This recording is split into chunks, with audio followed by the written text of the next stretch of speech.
একটি ভাই প্রশ্ন করেছে, বাবা মা যদি নিরামিষ খায় ছেলে মেয়েরও কি নিরামিষ খেতে হবে? কিন্তু অনেক সময় দেখা যায় দিদি ভাই যে ছেলেমেয়েরা নিরামিষ খেতে চায় না, সেক্ষেত্রে সেই বাবা মা কি করবে?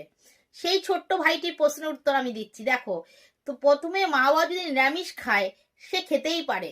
তার জন্য ছেলে মেয়েকে যে নিরামিষ খেতে হবে এমন কোনো কথা নেই।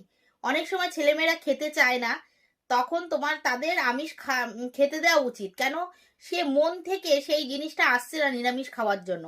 দীর্ঘদিন তোমাদের সঙ্গে থাকতে থাকতে যখন দেখবে তোমরাও নিরামিষ খাচ্ছ এবং তাকে বুঝাবে, যখন তার মনে এই জিনিসটা আসবে যে আমার বাবা মা নিরামিষ খাচ্ছে, প্রসাদ সেবা করছে, আমারও প্রসাদ সেবা করতে হবে, তখন দেখবে সে আসছেই নিজের ইচ্ছায়, তখন সে নিরামিষ খাবে এবং প্রসাদী হবে। কিন্তু ছোট ছোট বাচ্চার উপর কোনো সময় জোর করবে না, মারধর করবে না, বকাবকি করবে না, জোর জবস্তি করবে না যে জোর করে নিরামিষ খেতে হবে। সেই নিরামিষ খেলেও তার মনে কিন্তু আমিষটা থেকেই যাবে।